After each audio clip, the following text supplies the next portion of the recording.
Chapter 34. And Dinah the daughter of Leah, which she bare unto Jacob, went out to see the daughters of the land. And when Shechem the son of Hamor the Hivite, prince of the country, saw her, he took her and lay with her and defiled her. And his soul clave unto Dinah the daughter of Jacob, and he loved the damsel, and spake kindly unto the damsel. And Shechem spake unto his father Hamor, saying, Get me this damsel to wife. And Jacob heard that he had defiled Dinah his daughter. Now his sons were with his cattle in the field, and Jacob held his peace until they were come. And Hamor the father of Shechem went out unto Jacob to commune with him. And the sons of Jacob came out of the field when they heard it, for the men were grieved, and they were very wroth, because he had wrought folly in Jacob, in lying with Jacob's daughter, which thing ought not to be done. And Hamor communed with them, saying, The soul of my son Shechem longeth for your daughter. I pray you, give her him to wife. And make ye marriages with us, and give your daughters unto us, and take our daughters unto you. And ye shall dwell with us, and the land shall be before you. Dwell and trade ye therein, and get you possessions therein. And Shechem said unto her father, and unto the brethren, Let me find grace in your eyes, and what ye shall say unto me I will give. Ask me never so much dowry and gift, and I will give according as ye shall say unto me. But give me the damsel to wife. Sons of Jacob answered Shechem and Hamor, his father, deceitfully, and said, because he had defiled Dinah their sister. And they said unto them, We cannot do this thing, to give our sister to one that is uncircumcised, for that were a reproach unto us. But in this will we consent unto you, if ye will be as we be, that every male of you be circumcised. Then will we give our daughter unto you, and we will take your daughters to us, and we will dwell with you, and we will become one people. But if ye will not hearken unto us to be circumcised, then we will take our daughter, and we will be gone. And their words pleased Hamor, and Shechem Hamor's son. And the young man deferred not to do the thing, because he had delight in Jacob's daughter, and he was more honorable than all the house of his father.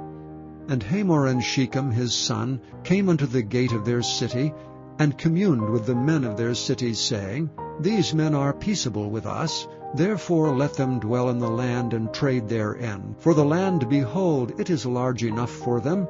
Let us take their daughters to us for wives, and let us give them our daughters.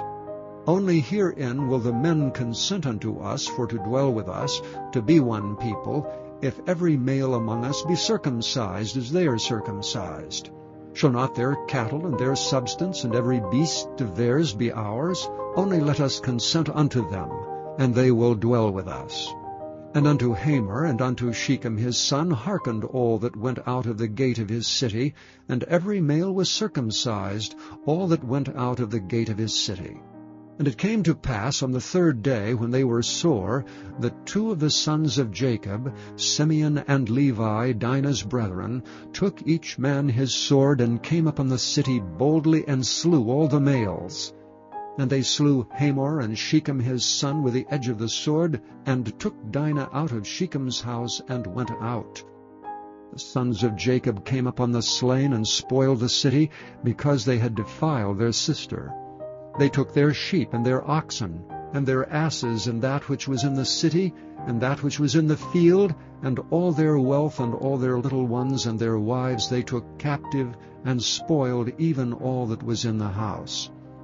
And Jacob said to Simeon and Levi, Ye have troubled me to make me to stink among the inhabitants of the land, among the Canaanites and the Perizzites. And I, being few in number, they shall gather themselves together against me, and slay me, and I shall be destroyed, I and my house. And they said, Should he deal with our sister as with a harlot? Chapter 42. Then he brought me forth into the utter court, the way toward the north. And he brought me into the chamber that was over against the separate place, and which was before the building toward the north. Before the length of 100 cubits was the north door, and the breadth was 50 cubits. over against the 20 cubits, which were for the inner court, and over against the pavement, which was for the utter court, was gallery against gallery in 3 stories. And before the chambers was a walk of 10 cubits breadth inward, a way of 1 cubit, and their doors toward the north. Now the upper chambers were shorter, for the galleries were higher than these, than the lower and the middlemost of the building. For they were in 3 stories, but had not pillars as the pillars of the courts. Therefore the building was straitened more than the lowest, and the middlemost from the ground.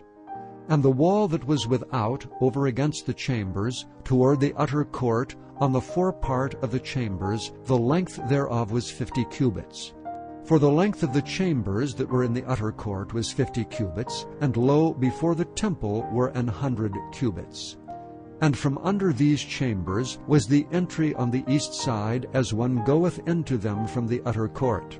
The chambers were in the thickness of the wall of the court toward the east, over against the separate place, and over against the building.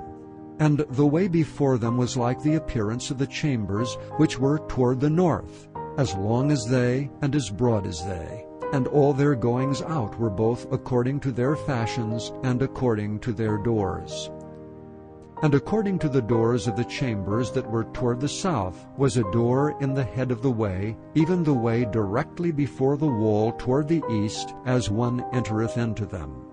Then said he unto me, The north chambers and the south chambers which are before the separate place, they be holy chambers, where the priests that approach unto the Lord shall eat the most holy things.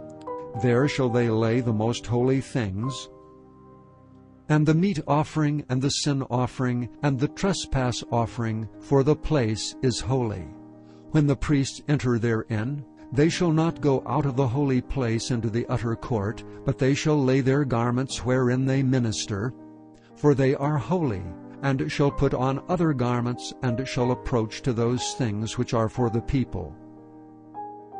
Now when he had made an end of measuring the inner house, he brought me forth toward the gate whose prospect is toward the east, and measured it round about.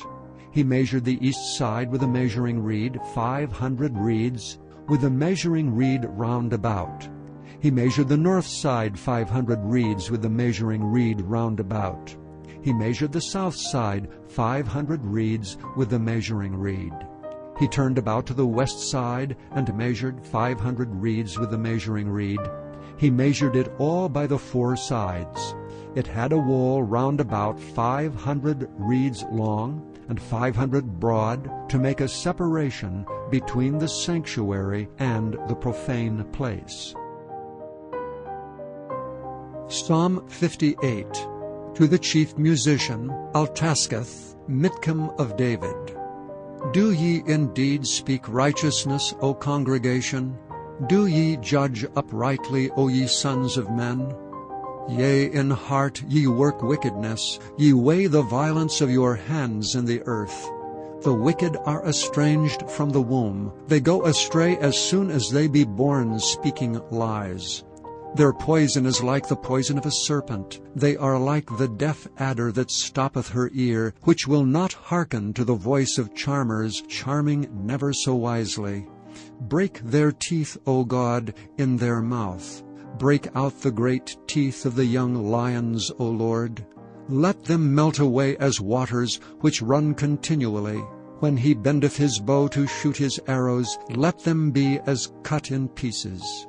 As a snail which melteth, let every one of them pass away, like the untimely birth of a woman, that they may not see the sun. Before your pots can feel the thorns, he shall take them away as with a whirlwind, both living and in his wrath. The righteous shall rejoice when he seeth the vengeance. He shall wash his feet in the blood of the wicked. So that a man shall say, Verily there is a reward for the righteous. Verily he is a God that judgeth in the earth.